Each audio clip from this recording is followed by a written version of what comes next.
Assalamualaikum warahmatullahi wabarakatuh. Rekan-rekan mahasiswa yang saya hormati, kita bertemu kembali dalam mata kuliah Hukum Pemilu. Pada pertemuan ke-9 ini kita akan membahas tentang sistem penegakan hukum pidana pemilu. Mata kuliah ini merupakan kelanjutan dari beberapa pertemuan sebelumnya yang sudah membahas tentang sistem keadilan pemilu, kemudian sistem penegakan hukum pemilu, sistem penanganan pelanggaran administrasi pemilu. Jadi pada pertemuan kali ini kita akan membahas tentang sistem penegakan hukum pidana pemilu. Ada dua sub bahasan yang akan kita diskusikan, yang akan saya jelaskan di dalam pertemuan ini. Yang pertama adalah sistem penanganan temuan dan laporan terkait dengan dugaan pelanggaran pidana pemilu, dan yang kedua adalah sistem penanganan laporan atau temuan pelanggaran pemilu, pidana pemilu di tingkat penyidikan dan penuntutan serta di pengadilan. Sebagaimana kita ketahui, tugas utama Bawaslu itu di dalam Undang-Undang Pemilu itu terdiri atas 3 bagian. Yang pertama adalah tugas untuk melakukan pencegahan pelanggaran. Yang kedua adalah tugas untuk melakukan pengawasan. Yang ketiga, tugas untuk melakukan penanganan pelanggaran. Dan yang keempat adalah tugas untuk penyelesaian sengketa pemilu. Kalau rekan-rekan mahasiswa ingat kembali dengan apa yang sudah kita diskusikan dalam materi sebelumnya tentang sistem keadilan pemilu, itu Electoral Dispute Resolution System atau EDR itu mencakup 3 hal. Jadi yang pertama adalah pencegahan, yang kedua adalah penanganan pelanggaran, dan yang ketiga adalah penyelesaian sengketa. Jadi tugas utama Bawaslu yang diatur dalam Undang-Undang Pemilu mencerminkan prinsip-prinsip atau mencerminkan pilar-pilar yang diatur di dalam Electoral Dispute Resolution System, yakni pencegahan, penanganan pelanggaran atau penindakan, dan penyelesaian sengketa. Sedangkan di Undang-Undang Pemilu itu ketiga fungsi di dalam sistem keadilan pemilu atau sistem penyelesaian sengketa pemilu, Electoral Dispute Resolution System itu ditambahkan dengan satu fungsi atau satu tugas tambahan, yakni pengawasan atas dugaan pelanggaran, pengawasan atas tahapan pemilu. Jadi dengan demikian sebenarnya kita bisa pahami bahwasannya Undang-Undang Pemilu itu mencerminkan prinsip-prinsip di dalam atau pilar-pilar di dalam Electoral Dispute Resolution System dengan satu penambahan, yakni fungsi pengawasan terhadap penyelenggaraan tahapan pemilu. Bagaimana fungsi pencegahan itu diatur dalam Undang-Undang Pemilu? Itu mencakup tugas untuk melakukan identifikasi dan memetakan potensi kerawanan pelanggaran pemilu. Yang kedua, tugas pencegahan itu mencakup juga dengan koordinasi, supervisi, membimbing, memantau, dan mengevaluasi penyelenggaraan pemilu. Yang ketiga, berkoordinasi dengan instansi pemerintah terkait. Dan yang keempat, meningkatkan partisipasi masyarakat dalam mengawasi pemilu. Itu ruang lingkup cakupan dari metode pencegahan yang diatur di dalam Undang-Undang Pemilu. Sedangkan untuk tugas pengawasan pemilu itu diatur bahwasannya Bawaslu bertugas melakukan pengawasan terhadap persiapan penyelenggaraan pemilu, pelaksanaan tahapan pemilu, mengawasi netralitas aparatur sipil negara, TNI, Polri, mengawasi pelaksanaan putusan atau keputusan yang terdiri atas putusan DKPP, putusan pengadilan mengenai pelanggaran dan sengketa pemilu, putusan atau keputusan Bawaslu, Bawaslu Provinsi dan Bawaslu Kabupaten Kota, keputusan KPU, KPU Provinsi, KPU Kabupaten Kota, dan keputusan pejabat yang berwenang atas pelanggaran netralitas ASN, netralitas TNI dan Polri. Jadi tugas pengawasan yang wajib dilakukan Bawaslu tidak hanya mengawasi tahapan penyelenggaraan tahapan pemilu saja, tapi juga mengawasi persiapan penyelenggaraan pemilu dan juga mengawasi pelaksanaan putusan atau keputusan lembaga-lembaga lain termasuk lembaga peradilan. Yang diawasi tentunya bukan putusannya tapi pelaksanaan dari putusan itu. Sedangkan untuk penanganan pelanggaran, tugas Bawaslu adalah menerima, memeriksa, dan mengkaji dugaan pelanggaran pemilu, menginvestigasi dugaan pelanggaran pemilu, menentukan dugaan pelanggaran administrasi, dugaan pelanggaran kode etik, gitu ya, dan atau dugaan pelanggaran pidana pemilu, dan memutus pelanggaran administrasi pemilu. Sedangkan untuk penyelesaian sengketa, tugas Bawaslu adalah menerima permohonan penyelesaian sengketa proses pemilu, memverifikasi secara formal dan material permohonan penyelesaian sengketa proses pemilu, dan melakukan mediasi antar pihak yang bersangkutan. Tapi yang perlu digarisbawahi di sini, penyelesaian sengketa yang menjadi kewenangan Bawaslu hanyalah sengketa yang terjadi selama proses penyelenggaraan pemilu. Jadi tidak termasuk sengketa hasil pemilu, karena sengketa hasil pemilu menjadi tugas dan wewenang Mahkamah Konstitusi untuk menyelesaikannya. Apa yang dimaksud dengan pelanggaran pemilu? Pelanggaran pemilu itu adalah tindakan yang bertentangan atau melanggar atau tidak sesuai dengan peraturan perundang-undangan terkait dengan pemilu. Jadi pengertian secara umum pelanggaran pemilu adalah tindakan yang bertentangan, melanggar atau tidak sesuai dengan peraturan perundang-undangan terkait dengan pemilu. Di dalam pelanggaran pemilu ini, sebagaimana kita sudah diskusikan di dalam pertemuan sebelumnya, pelanggaran pemilu itu terdiri dari 3 jenis. Yakni yang pertama pelanggaran administrasi pemilu, yakni pelanggaran yang meliputi tindakan yang bertentangan atau tindakan yang tidak sesuai atau tindakan yang melanggar tata cara, prosedur atau mekanisme yang berkaitan dengan administrasi pelaksanaan pemilu dalam setiap tahapan penyelenggaraan pemilu. Jadi pelanggaran administrasi pemilu ini secara sederhana bisa kita pahami sebagai pelanggaran terhadap prosedur penyelenggaraan pemilu yang dapat dilakukan oleh penyelenggara pemilu maupun peserta pemilu. Sedangkan pelanggaran kode etik penyelenggara pemilu adalah pelanggaran terhadap etika penyelenggara pemilu yang dilakukan oleh penyelenggara pemilu,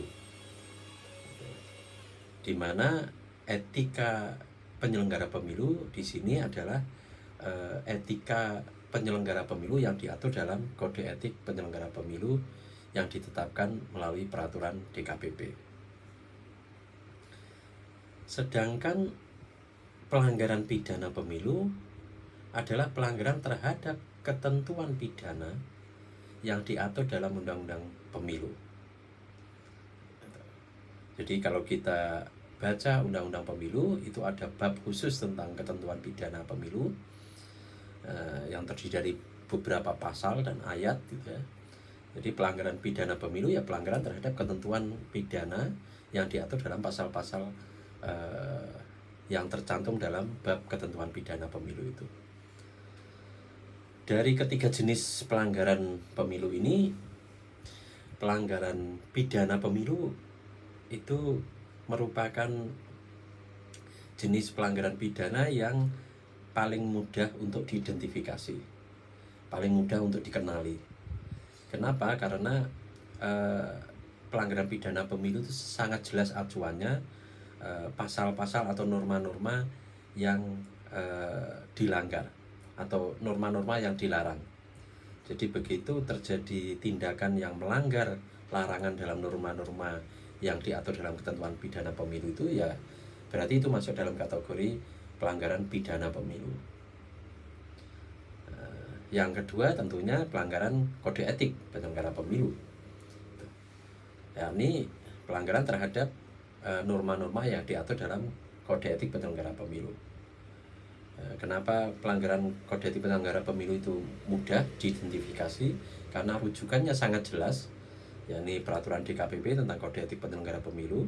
Dan yang kedua, subjek atau pelakunya itu juga sangat jelas, yakni penyelenggara pemilu, KPU maupun Bawaslu serta jajarannya sampai level bawah. Sedangkan yang pelanggaran administrasi pemilu ini relatif lebih sulit untuk dikenali karena dia tidak diatur secara spesifik bentuk-bentuk perbuatan pelanggarannya. Jadi dalam pelanggaran administrasi itu yang diatur adalah prosedurnya, prosedur penyelenggaraan pemilu. Jadi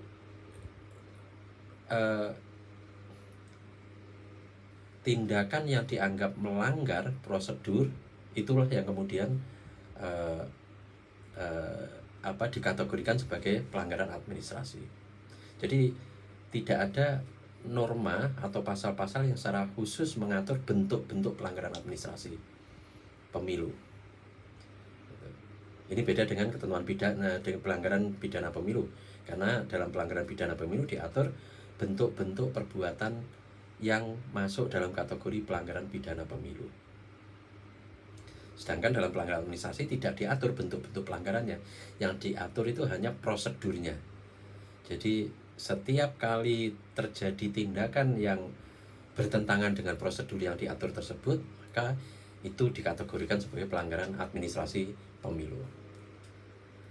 Nah, karena karakternya yang demikian, maka untuk mengenali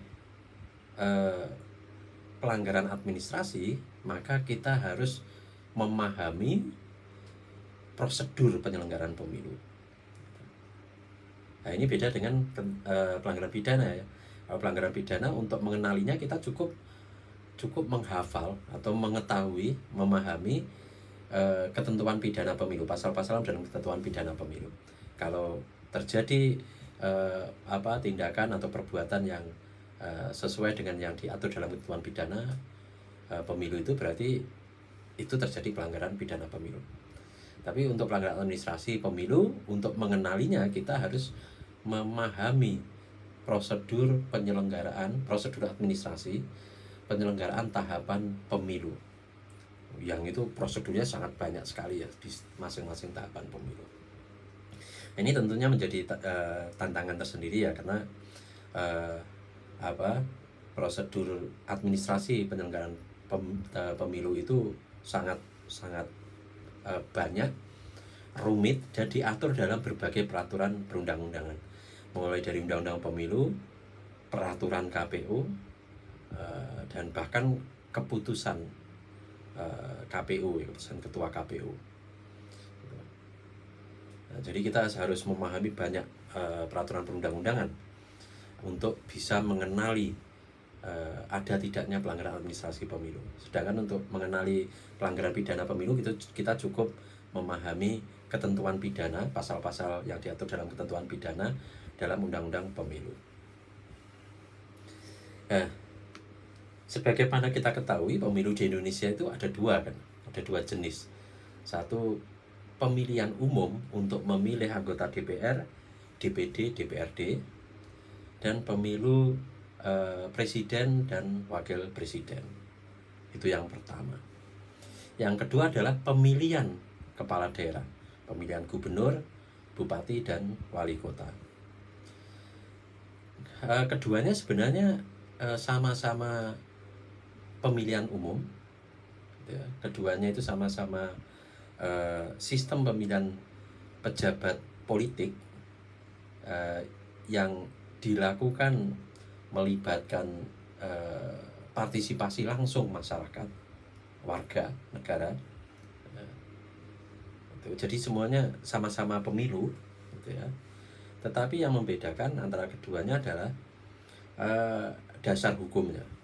Jadi pemilu diatur dalam Undang-Undang 7 tahun 2017, sedangkan pilkada diatur dalam pemilihan kepala daerah itu diatur dalam undang-undang tersendiri.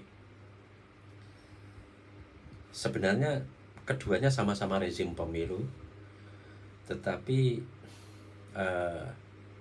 kerangka hukum di Indonesia membedakan pengaturannya. Dan ini sebenarnya dalam konteks atau dalam perspektif sejarah ini memang terjadi perbedaan gitu ya, dari perspektif sejarah hukum maupun dalam perspektif rujukan hukumnya itu. Jadi dalam konstitusi diatur bahwasanya pemilu itu memilih anggota DPR, DPD dan DPRD, dan juga memilih presiden. Sedangkan pemilihan kepala daerah, jabatan kepala daerah itu dilaksanakan melalui cara yang demokratis gitu. Cara demokratis itu kemudian disepakati secara politik, kemudian dituangkan di dalam peraturan perundang-undangan melalui cara pemilihan langsung juga. Jadi karena akar sumber hukumnya itu berbeda, mengistilahkan, maka kemudian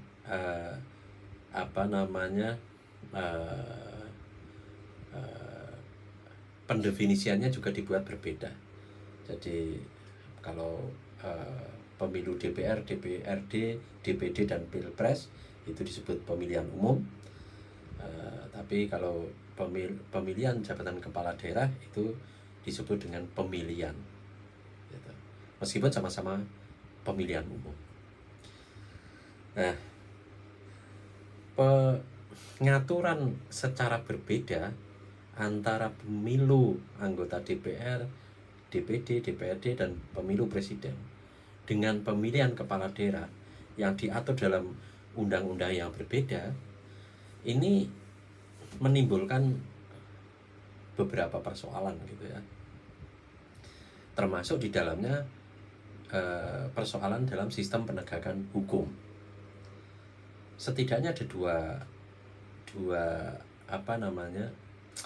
dua permasalahan yang muncul dalam sistem penegakan hukum pemilu dan pilkada karena perbedaan kerangka hukum yang mengaturnya.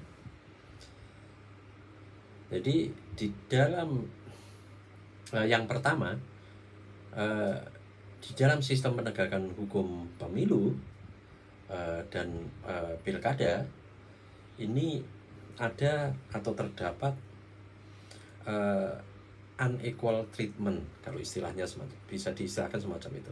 Terdapat perlakuan yang tidak seimbang, tidak setara antara pemilu dengan pilkada. Ini bisa kita lacak di dalam norma pengaturan tentang ketentuan pidana pemilu. Ketentuan pidana pemilu dengan ketentuan pidana di dalam pilkada. Jadi kalau kita bisa petakan gitu ya, itu di dalam undang-undang pemilu itu sebagai satu contoh ya, ada terkait dengan beberapa bentuk pelanggaran pidana pemilu itu diatur secara berbeda. Misalnya apa? Misalnya di dalam pengaturan tentang eh, ketentuan pidana mengenai kandidasi buying atau politik uang, jual beli dukungan dalam proses pencalonan.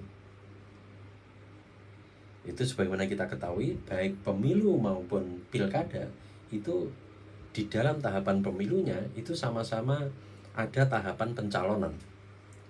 Bahkan kalau dalam pemilu itu ada dua ya, satu pendaftaran peserta pemilu, yang kedua pencalonan. Nah, dalam pilkada itu langsung ke pencalonan. Tetapi dan dalam prakteknya, di dalam proses pencalonan itu sangat terbuka ruang bagi terjadinya jual beli, bagi terjadinya politik uang atau istilahnya kandidasi buying. Jadi seseorang membayar sejumlah atau senilai uang tertentu atau dalam bentuk lainnya untuk mendapatkan dukungan yang diperlukan dalam proses pencalonan atau pendaftaran calon untuk ikut berkompetisi dalam pemilu. Nah, di dalam pilkada itu norma pengaturan tentang kandidasi buying itu diatur dalam dua pasal, 187B dan 187C. Itu. Di mana pasal 187B itu mengatur bahwa anggota partai politik atau anggota gabungan partai politik yang dengan sengaja melakukan perbuatan melawan hukum, menerima imbalan dalam bentuk apapun dalam proses pencalonan, itu diancam dengan ketentuan pidana. Di sisi lain juga di pihak lainnya yang memberikan imbalan itu juga diancam dengan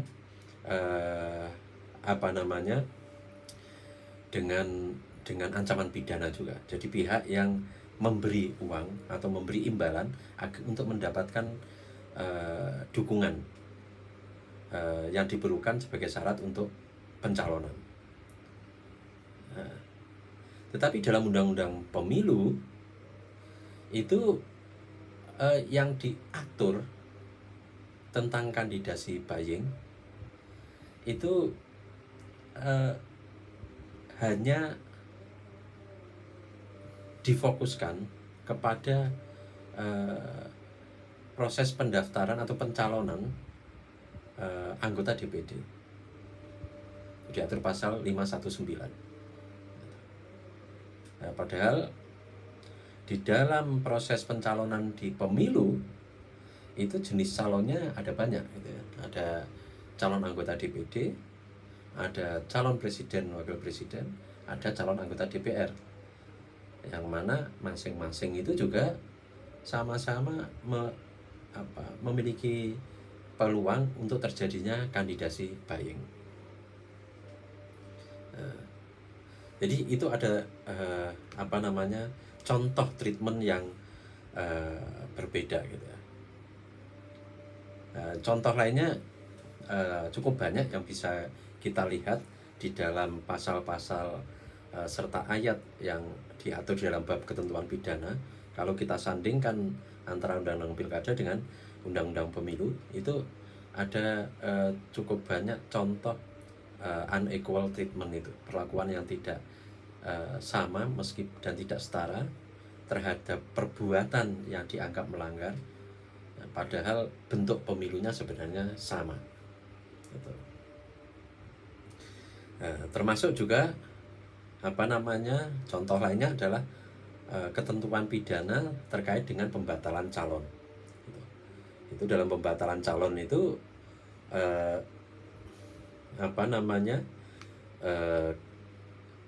ketentuan yang diatur di dalam undang-undang pilkada itu jauh lebih sedikit, hanya dua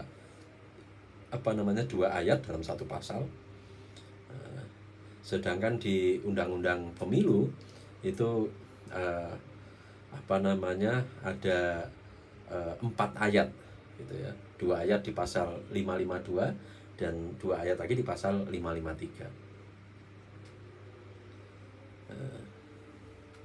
Jadi itu beberapa contoh, termasuk di sini terkait dengan netralitas pejabat negara atau ASN gitu ya. Itu undang-undang pilkada mengatur lebih sedikit eh, pasal atau ayat terkait dengan netralitas dibandingkan dengan undang-undang pemilu. Padahal sebenarnya karakter kompetisinya sama. Nah ini rekan-rekan mahasiswa nanti bisa mencermati ya. Saya tampilkan di bahan di slide presentasi saya itu beberapa ini ya peta bentuk pelanggaran pidana yang memperbandingkan antara pemilu dengan pilkada. Itu nanti teman-teman bisa baca dengan cermat, baca sendiri dengan dan cermati, karena ada sekitar hampir 10 slide gitu ya, lebih dari 10 slide yang saya siapkan untuk memetakan dan memperbandingkan bentuk pelanggaran pidana di dalam pemilu dengan pemilihan. Nah itu permasalahan yang pertama ya, terkait dengan sistem penegakan hukum yang berbeda antara pemilu dengan pemilihan, meskipun substansi atau sistem dalam pemilunya sebenarnya sama-sama pemilihan secara langsung.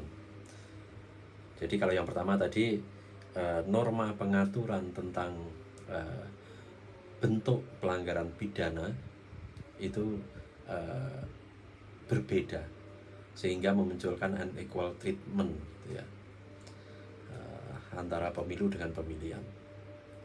Nah, yang kedua pengaturan hukum antara pemilu dengan pemilihan di dua undang-undang yang berbeda ini juga menimbulkan implikasi terkait dengan sistem penegakan hukum, menimbulkan implikasi dalam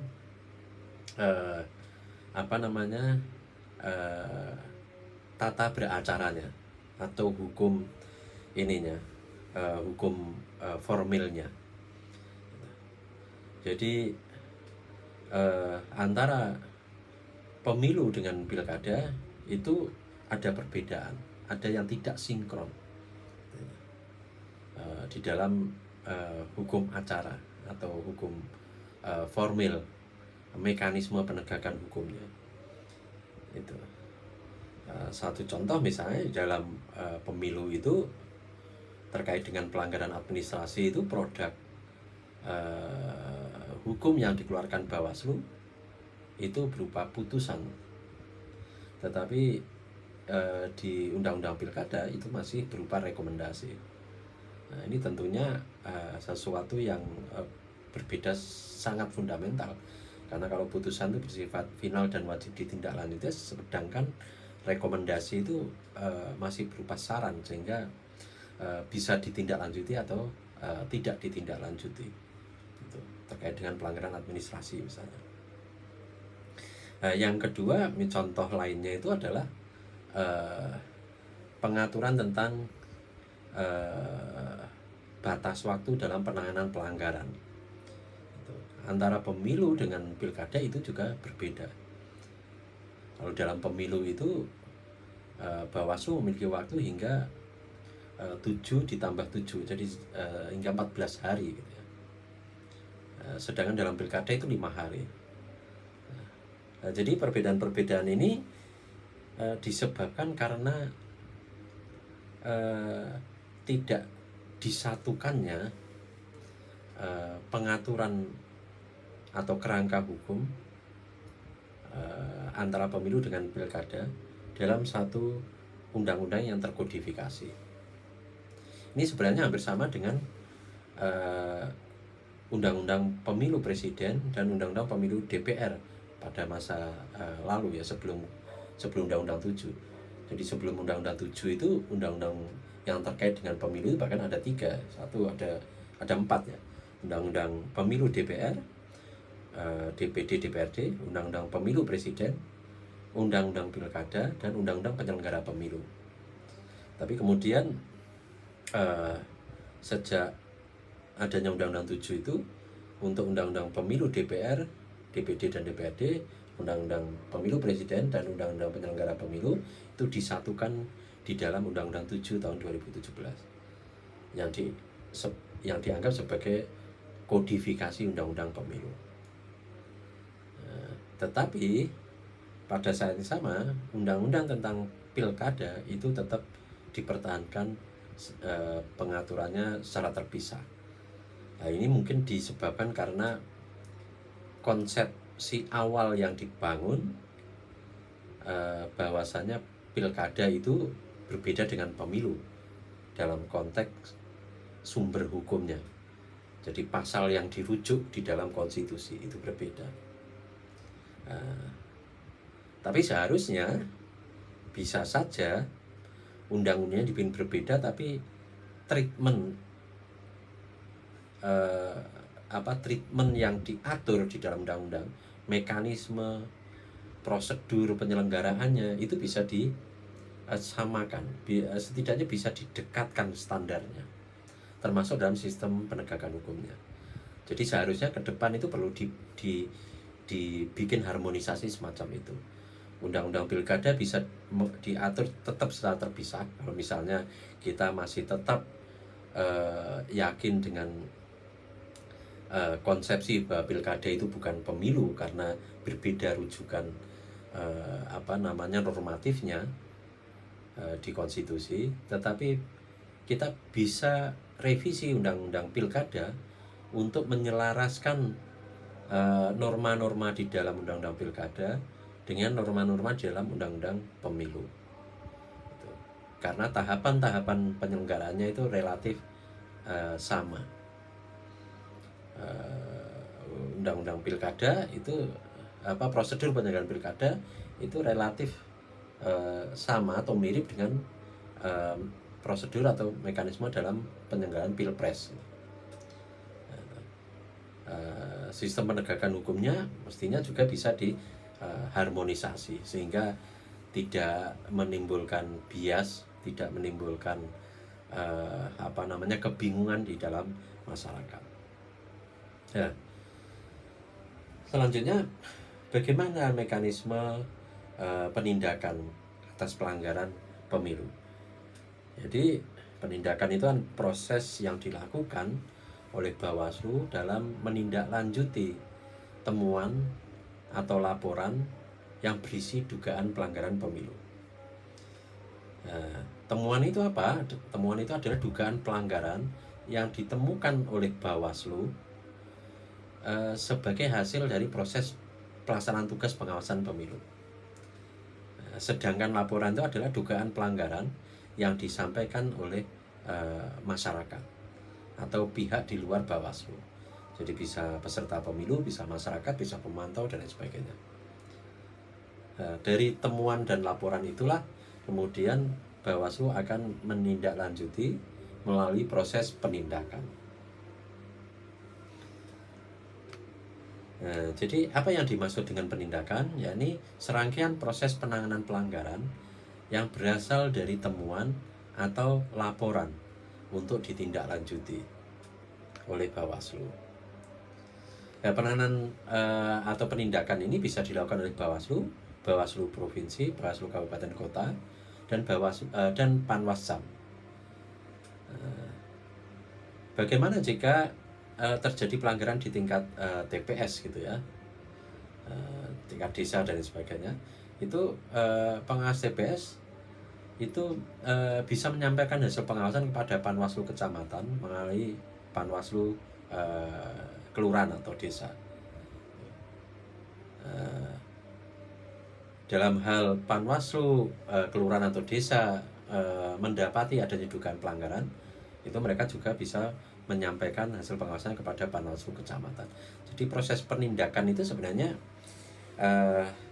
dilakukan paling rendah itu di level pengawas pemilu kecamatan. Jadi sedangkan pengawas pemilu di tingkat desa atau kelurahan dan TPS itu mereka ketika menemukan atau menemukan dugaan pelanggaran atau menerima laporan dari masyarakat, itu mereka menyampaikannya kepada pengawas kecamatan. Kenapa didesain seperti itu? Kenapa pengawas TPS, kenapa pengawas desa atau kelurahan tidak dibebani tugas untuk melakukan penindakan? Ya karena keterbatasan sumber daya, ya. Keterbatasan sumber daya dan juga keterbatasan fungsional kelembagaan di tingkat pengawas desa dan pengawas TPS. Pengawas TPS itu masa kerjanya hanya 1 bulan maksimal gitu ya.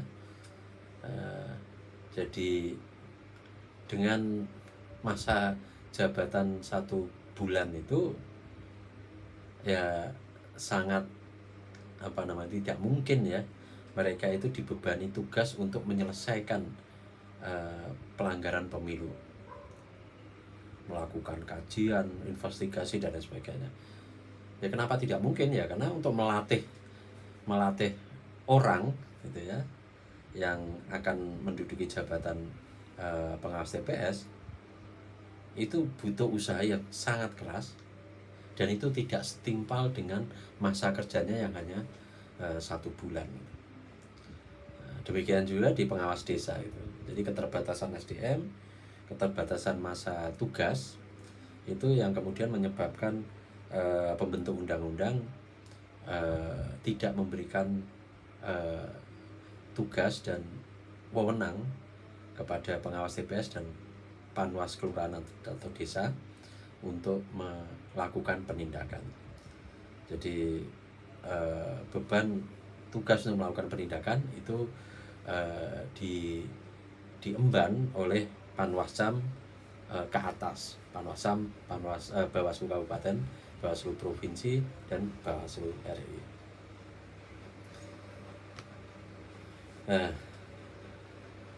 Apa yang dimaksud dengan temuan? Jadi temuan itu sebenarnya saya jelaskan tadi adalah dugaan pelanggaran yang didapatkan oleh pengawas pemilu sebagai hasil dari pelaksanaan tugas pengawasan terhadap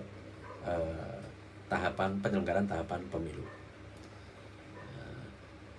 Jadi kalau pengawas pemilu, jadi Bawaslu Provinsi, Bawaslu Kabupaten Kota, panwas kecamatan, pengawas desa kelurahan, pengawas TPS, itu dalam melakukan pengawasan itu menemukan adanya dugaan pelanggaran, maka itu dikategorikan sebagai temuan hasil pengawasan yang kemudian harus dituangkan di dalam formulir temuan. Formulir temuan itu harus memuat informasi, sekurang-kurangnya adalah informasi tentang pengawas pemilu yang menemukan dugaan pelanggaran, kemudian batas waktu temuannya, waktu ditemukannya pelanggaran itu, kemudian pihak yang diduga melakukan pelanggaran, dan peristiwa atau uraian kejadian.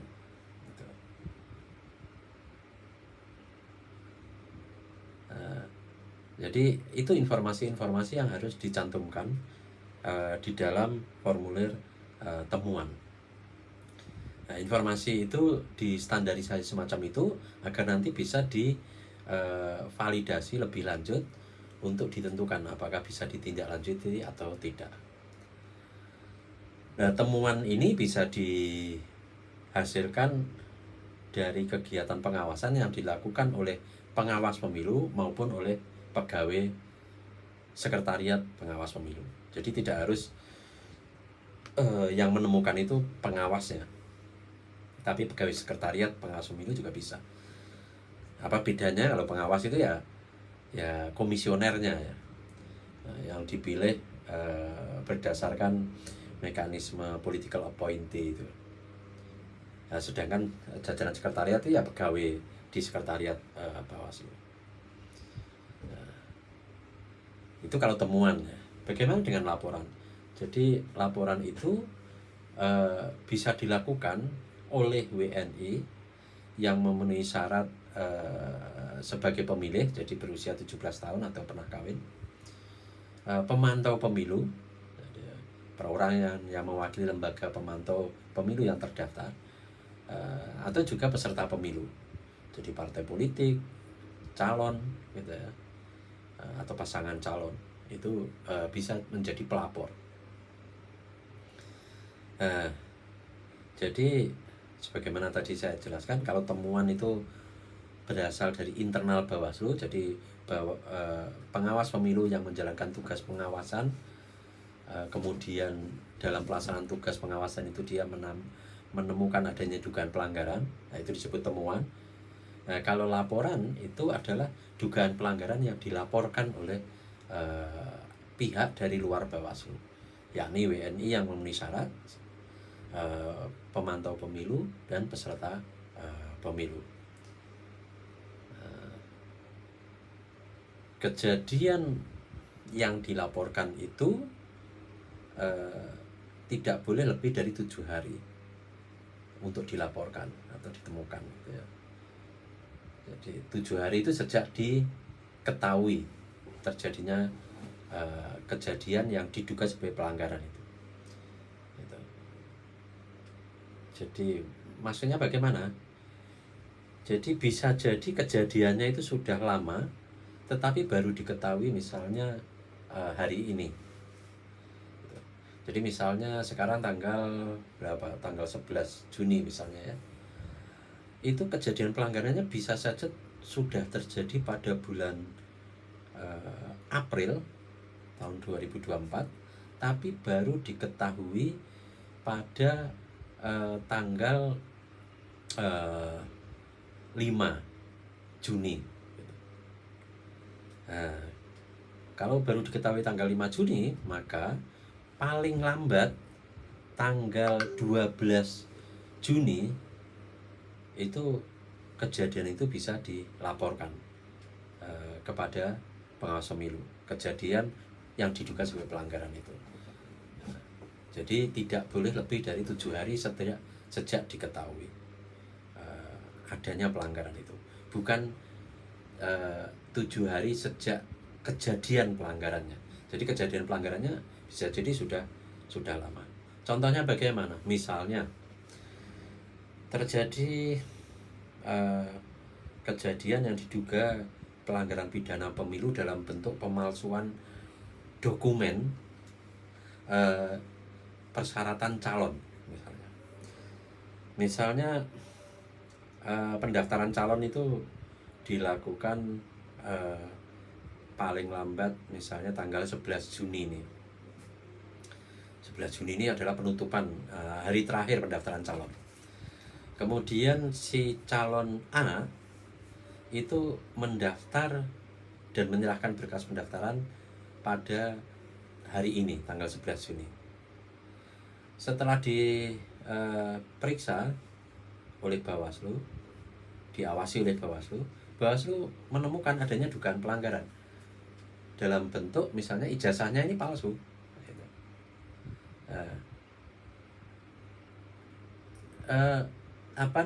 Argo atau penghitungan 7 hari itu ya dihitung sejak hari ini, di mana Bawaslu mengetahui menemukan adanya dugaan pemalsuan ijazah itu tadi. Meskipun tindakan pemalsuan ijazahnya mungkin sudah dilakukan 1 bulan yang lalu, misalnya oleh calon itu, karena calon itu mempersiapkan berkas dokumen, dia tahu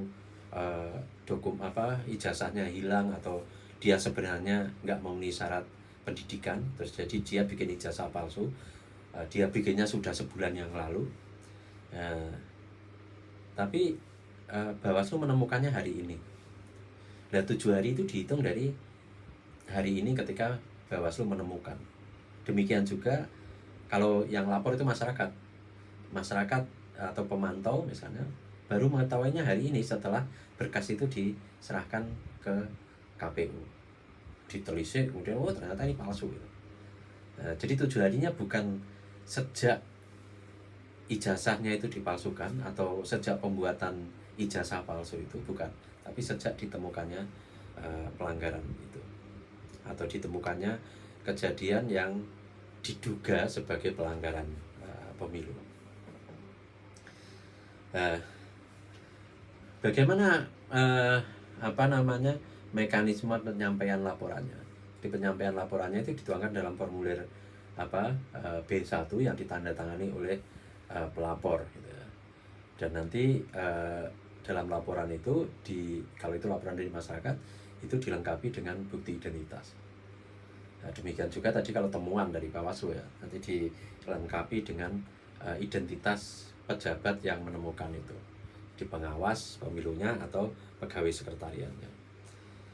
Nah, kemudian nanti laporan itu akan diserahkan kepada pengawas pemilu, dan petugas penerima laporan nanti akan membuat tanda bukti penerimaan laporan.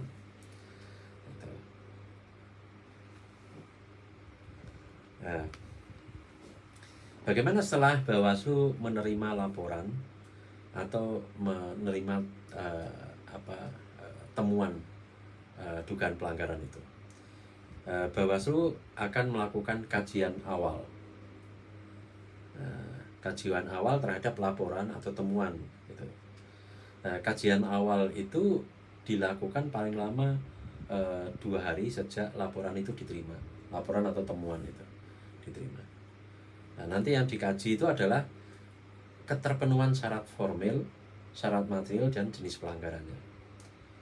Jadi misalnya kalau laporan itu syarat formilnya nanti misalnya identitas pelapornya itu ada enggak, misalnya jelas atau tidak gitu ya.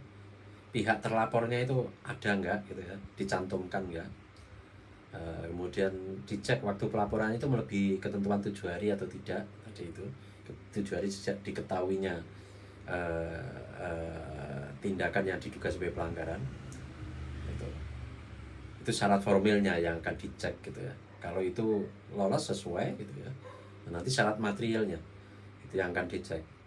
Bagaimana uraian kejadiannya itu dijelaskan atau enggak dalam laporan itu atau dalam temuan itu. Tempat peristiwa terjadinya, jadi locus delicti atau tempus delicti, ada enggak dicantumkan di situ saksi, saksinya siapa, terus ada enggak buktinya gitu. Itu nanti akan diverifikasi syarat material. Nanti juga dikaji bentuk atau jenis pelanggarannya. Kalau berdasarkan uraian kejadian semacam ini masuk dalam kategori pelanggaran pidana pemilu, administrasi pemilu, pelanggaran kode etik, atau pelanggaran peraturan perundang-undang lainnya. Jadi ini sebenarnya bukan pelanggaran pemilu, tapi ini pelanggaran peraturan perundang-undangan lainnya. Maksudnya apa? Contoh, misalnya dalam pelaksanaan kampanye terjadi arak-arakan yang tidak pakai helm, kemudian dilaporkan ke Bawaslu. Itu bukan pelanggaran pemilu, tapi itu pelanggaran undang-undang lalu lintas. Yaitu nanti sama Bawaslu akan diteruskan ke instansi yang berwenang, dalam ini kepolisian gitu ya. Nah, dari proses kajian awal itu kemudian akan ditentukan laporan itu dapat diregistrasi atau tidak. Diregistrasi itu didaftar, diberi nomor pendaftaran sebagai syarat untuk bisa ditindaklanjuti lebih jauh, lebih lanjut. Jadi di hari ketiga, jadi kan 2 hari tadi melakukan kajian awal, di hari ketiga itu pengawas pemilu akan menentukan apakah laporan atau temuan itu akan diregister atau tidak. Kalau tidak diregister berarti laporan itu dianggap tidak memenuhi syarat formil atau material. Kalau dianggap memenuhi syarat itu maka kemudian diregister. Jadi prosesnya semacam itu. Ketika sudah diregister maka kemudian Bawaslu akan melakukan proses lanjutan, yakni mengundang pihak pelapor, pihak terlapor, pihak terkait untuk dilakukan klarifikasi dalam rangka mencari kebenaran apakah benar terjadi peristiwa yang juga pelanggaran itu, apakah bukti-buktinya cukup memadai, atau kalau misalnya buktinya kurang memadai maka Bawaslu bisa melalui proses klarifikasi itu mencari bukti, alat bukti yang lebih kuat gitu ya. Gitu. Nah, jadi langkah selanjutnya adalah setelah laporan itu diregister, itu dilakukan proses klarifikasi kepada para pihak, terlapor maupun pelapor maupun saksi. Gitu.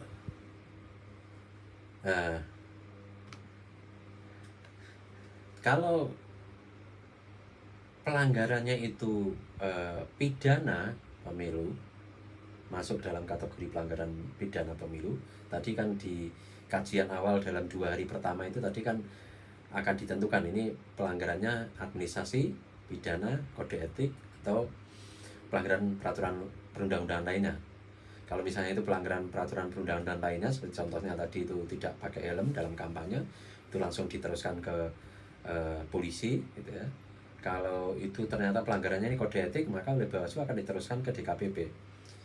Tapi kalau pelanggarannya itu pidana pemilu, maka proses selanjutnya itu nanti akan dilakukan pemeriksaan oleh Bawaslu, klarifikasi bersama dengan Gakumdu.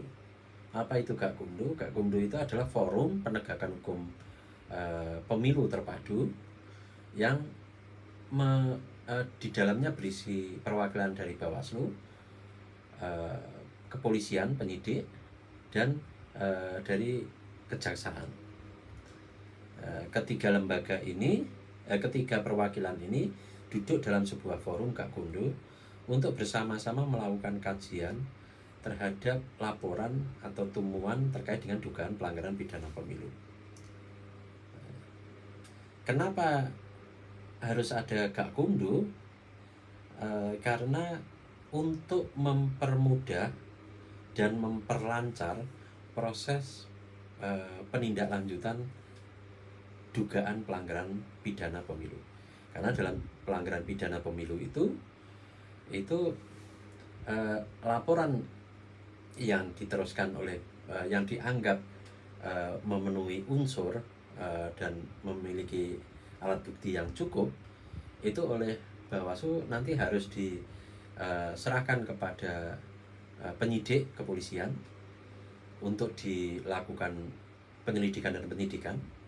Terus kemudian setelah itu akan diteruskan oleh penyidik ke jaksa penuntut untuk dibuatkan surat dakwaan. Baru kemudian dibawa ke pengadilan untuk diadili. Jadi prosesnya, alur prosesnya sama seperti pidana umum. Tetapi kalau pidana umum dari polisi, penyidik, dari polisi, jaksa langsung pengadilan. Kalau pidana pemilu itu dari Bawaslu, polisi, jaksa, baru ke pengadilan. Jadi ada penambahan satu meja lagi, yakni meja Bawaslu sebelum ke polisi. Jadi kalau pelanggaran pidana pemilu, masyarakat tidak bisa lapor langsung ke polisi, karena berdasarkan undang-undang itu lapornya harus ke Bawaslu. Jadi kalau Anda melaporkan dugaan pelanggaran pidana pemilu langsung ke polisi, nanti sama polisi akan disuruh melaporkannya ke Bawaslu. Nah, tapi dengan alur proses yang lebih panjang, jadi Bawaslu, penyidik, polisi, jaksa, baru ke pengadilan. Tetapi waktunya itu justru lebih pendek. Gitu. Justru lebih pendek dibandingkan dengan pidana umum.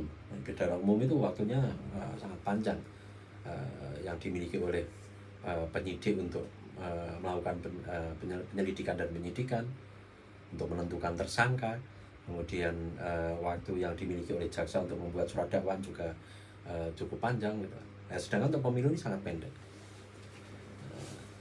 Jadi waktunya itu yang dimiliki di level Bawaslu itu untuk pemilu anggota DPR, DPD, dan DPRD dan Pilpres itu hanya 7 hari waktu yang dimiliki oleh Bawaslu untuk menentukan ini terpenuhi unsur dan alat buktinya cukup atau tidak.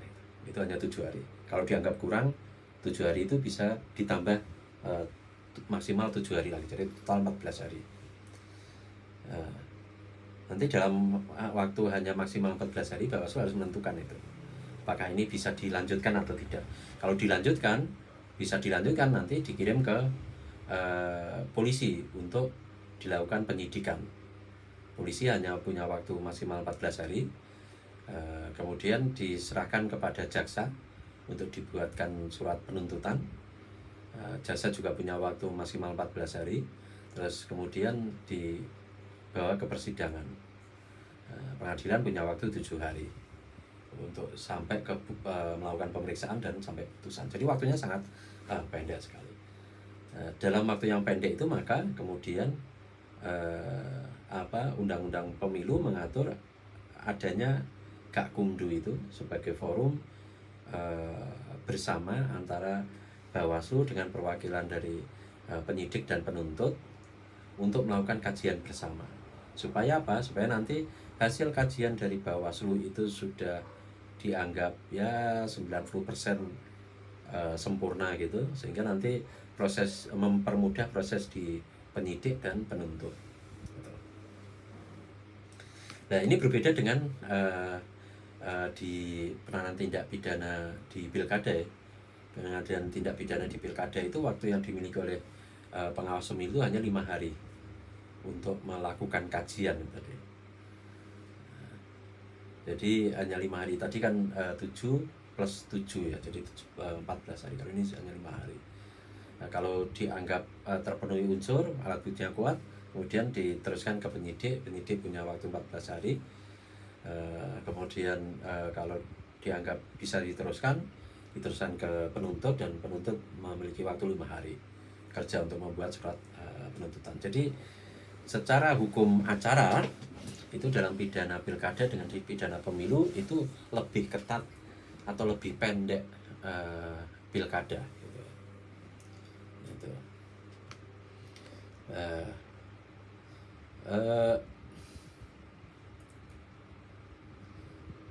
Jadi di dalam proses di Gakumdu itu nanti akan dilakukan beberapa kali pembahasan gitu ya.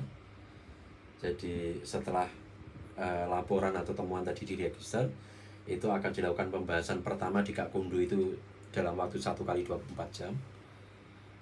Untuk apa? Untuk menguji keterpenuhan syarat formil, material, menentukan pasal yang disangkakan, gitu ya. Terus nanti dituangkan dalam berita acara pembahasan tingkat 1 yang ditandatangani oleh pengawas pemilu, penyidik, dan jaksa. Terus kemudian nanti dilakukan kajian penyelidikan yang dilakukan oleh pengawas pemilu dan dapat didampingi oleh penyidik dan jaksa dari Gakumdu. Ini dari sisa waktu, jadi tadi 14 hari itu hari pertama tadi dilakukan pembahasan pertama, terus hari berikutnya itu bisa dilakukan penyelidikan, memanggil para pelapor, para terlapor, saksi, dan sebagainya.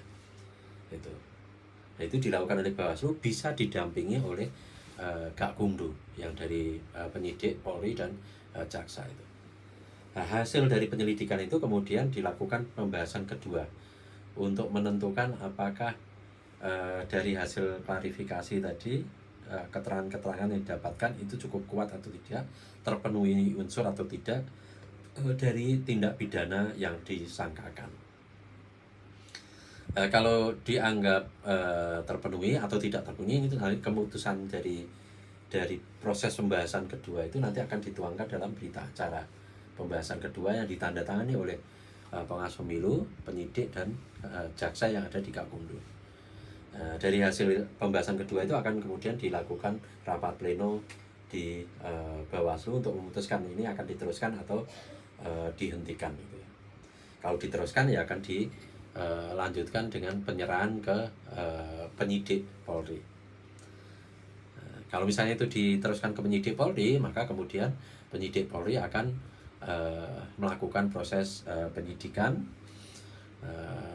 dan nanti kalau dianggap itu terpenuhi unsur, buktinya kuat dan sebagainya, akan dilakukan pembahasan ketiga yang dihadiri oleh pengawas pemilu, penyidik, dan jaksa. dalam bahasan ketiga ini nanti penyidik Polri akan menyampaikan hasil penyelidikan dan penyidikannya. Hasil pembahasan ketiga ini akan dituangkan dalam berita acara pembahasan ketiga yang ditandatangani sekali lagi oleh pengawas pemilu, penyidik, dan jaksa. Nanti keputusannya adalah apakah ini dihentikan atau dapat dilimpahkan ke kejaksaan. Kalau dianggap terpenuhi unsur, alat buktinya kuat, ya dilimpahkan ke kejaksaan. Kalau itu dianggap kuat, buktinya terpenuhi unsur, maka dan dilimpahkan ke kejaksaan, maka jaksa penyidik Polri akan menyampaikan hasil penyidikannya disertai berkas perkara kepada penuntut umum, kepada jaksa. Ini sebagaimana saya jelaskan tadi, waktunya itu yang dimiliki oleh penyidik itu 14 hari untuk melakukan penyidikan di Polri, ya, penyidik Polri. Jadi 14 hari di Bawaslu, 14 hari di Polri, di penyidik. Maksimal 14 hari itu penyidik harus sudah menyelenggarakan pembahasan tahap ketiga tadi untuk menentukan apakah ini dihentikan atau bisa dilanjutkan ke penuntutan. Kalau itu dilanjutkan ke penuntutan, maka penyidik akan menyampaikan berkas hasil penyelidikan kepada penuntut, gitu ya. Penuntut jaksa itu nanti akan melakukan kajian terhadap berkas hasil penyidikan yang dilakukan oleh penyidik Polri. Kalau dianggap belum lengkap, maka dalam waktu paling lama 3 hari jaksa penuntut umum tadi harus mengembalikan berkas itu kepada penyidik Polri untuk dilengkapi. Dan pengembalian berkas itu dibatasi paling banyak itu hanya dilakukan sekali saja.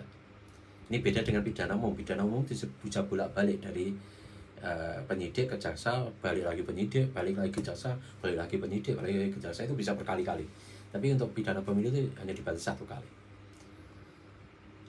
Terus kemudian penyidik nanti harus membuat berkas penuntutan, gitu ya. Dan berkas penuntutan itu harus diselesaikan paling lama 5 hari sejak diterimanya berkas hasil penyidikan dari polisi. Jadi jaksa hanya punya waktu 5 hari. Kalau Bawaslu sama penyidik tadi kan punya waktu 14 hari maksimal, ya. Tapi kalau jaksa hanya punya waktu maksimal 5 hari. Makanya jaksa hanya boleh mengembalikan berkas hasil penyidikan ke penyidik 1 kali maksimal. Karena waktu yang dimiliki oleh jaksa hanya 1 hari. Setelah maksimal 5 hari, jaksa membuat surat dakwaan, kemudian dia harus melimpahkan itu ke pengadilan, gitu ya. Pengadilan nanti akan melakukan pemeriksaan itu yang dilakukan oleh majelis khusus pemilu. Jadi nanti pengadilan itu akan menyiapkan majelis khusus, hakim-hakim khusus yang akan mendapatkan pelatihan tentang pidana pemilu dan mendapatkan pelatihan tentang pemilu secara umum supaya dia memiliki pemahaman tentang pemilu, memiliki pemahaman tentang pidana pemilu. Gitu. Karena kenapa harus majelis khusus? Karena majelis khusus bukan berarti hakim yang direkrut secara khusus untuk menangani pemilu, bukan. Dia hakim biasa, tapi dia kemudian mendapatkan pelatihan tambahan tentang pemilu. Tujuannya apa sih? Supaya dia tahu karakter dari pidana pemilu, dampaknya, dan lain sebagainya, sehingga dia tidak memperlakukan kasus itu secara sama dengan kasus pidana umum lainnya. Karena memang pidana pemilu ini beda sekali. Jadi dampak dari perbuatan pidana dalam pemilu itu dampaknya sangat besar terhadap kelangsungan hidup bangsa, gitu. Jadi tidak hanya sekedar berdampak pada keadilan masyarakat seperti pidana umum lainnya. Nah, pengadilan negeri nanti akan memeriksa, mengadili, dan memutus perkara tindak pidana pemilu itu paling lama 7 hari setelah pelimpahan berkas perkara. di dalam pemeriksaan di pengadilan terkait dengan pidana pemilu ini dapat dilakukan tanpa kehadiran terdakwa. Jadi kalau terdakwanya dipanggil nggak hadir ya tetap aja bisa diputus gitu ya, in absentia. Kenapa demikian ya, karena kalau harus menunggu terdakwa, kehadiran terdakwa, padahal batas waktu yang dimiliki oleh pengadilan ini cukup pendek ya, nanti banyak perkara yang akan batal demi hukum gitu ya. Gitu. Kalau kehadiran terdakwa itu diharuskan. Putusan pengadilan tersebut harus dihasilkan dalam waktu maksimal 7 hari sejak surat dakwaan diterima atau diserahkan ke pengadilan atau diterima dari kejaksaan. Jadi pengadilan hanya punya waktu 7 hari untuk memeriksa sampai memutus dugaan pelanggaran pidana pemilu. Nah, khusus terhadap kasus tindak pidana pemilu yang menurut undang-undang ini dapat mempengaruhi perolehan suara peserta pemilu, maka waktunya jauh lebih pendek lagi, jadi 5 hari. Harus sudah selesai 5 hari sebelum KPU menetapkan hasil pemilu secara nasional.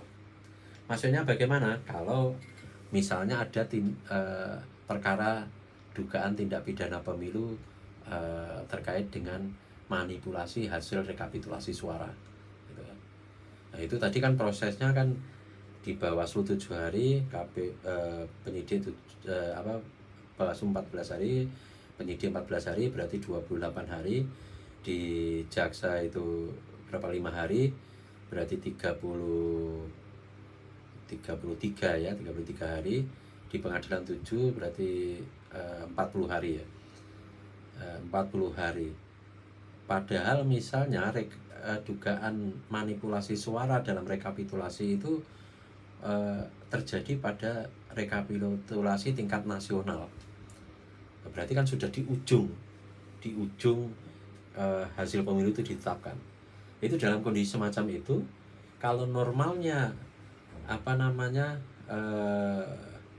putusan pengadilan itu bisa keluar itu dalam waktu 40 hari tadi itu secara total dari Bawaslu sampai ke putusan pengadilan itu 40 hari, maka khusus tindak pidana yang berkaitan dengan hasil seperti tadi itu manipulasi dalam rekapitulasi hasil penghitungan suara tingkat nasional itu ada pengecualian. Jadi 40 hari itu mungkin harus diperpendek gitu ya, harus dipercepat karena ada ketentuan maksimal 5 hari sebelum hari H penetapan hasil pemilu itu kasus pidana pemilu tadi itu harus sudah diputus. Nah, ini keunikan kekhasan dari tindak pidana pemilu. Jadi waktunya hukum acara itu lex spesialis, waktunya juga lex spesialis gitu. Diatur secara khusus. Kenapa? Karena ada target yang harus dikejar. Ada target yang harus dikejar. Ini beda dengan pidana umum gitu ya. Setelah pengadilan mengeluarkan putusan, maka putusan pengadilan itu harus sudah disampaikan kepada penuntut umum paling lambat 3 hari setelah putusan dibacakan. Kemudian penuntut umum itu diberi waktu paling lama 3 hari untuk melaksanakan putusan pengadilan itu. Bagaimana jika ada banding? Maka jika ada permohonan banding terhadap putusan pengadilan negeri itu pengadilan negeri harus melimpahkan berkas permohonan banding itu paling lama 3 hari setelah permohonan banding diterima. Nah, nanti pengadilan tinggi hanya punya waktu untuk memeriksa dan memutus permohonan banding itu paling lama 7 hari setelah permohonan banding itu diterima. Ya, jadi ada tambahan 10 hari lah kalau banding itu ya. putusan pengadilan tinggi terhadap banding itu dalam pidana pemilu itu sudah merupakan putusan terakhir dan mengikat ya. Jadi tidak ada kasasi khusus untuk pidana pemilu, tidak ada kasasi, tidak ada peninjauan kembali. Jadi upaya hukum terakhir itu ya di banding yang ditangani oleh pengadilan tinggi. Demikian kira-kira pembahasan tentang mekanisme penanganan pelanggaran pidana pemilu di Indonesia. Jadi sekali lagi ada perbedaan pengaturan tentang pidana pemilu antara pidana pemilu anggota DPR, DPD, DPRD dan Pilpres dengan pidana dalam pemilihan kepala daerah, baik dari hukum materialnya, bentuk-bentuk perbuatan pidananya, ancaman hukumannya, maupun dalam hukum formilnya, hukum acaranya. Jadi rekan-rekan mahasiswa dan masyarakat harus bisa membedakan dan berhati-hati dalam membedakannya supaya tidak salah dalam menerapkannya. Demikian penjelasannya bisa saya sampaikan. Kalau ada pertanyaan nanti bisa disampaikan dalam kolom komentar. Mohon maaf kalau ada kekurangan dan kesalahan. Wallahu muwaffiq ila aqwamit thoriq. Assalamualaikum warahmatullahi wabarakatuh.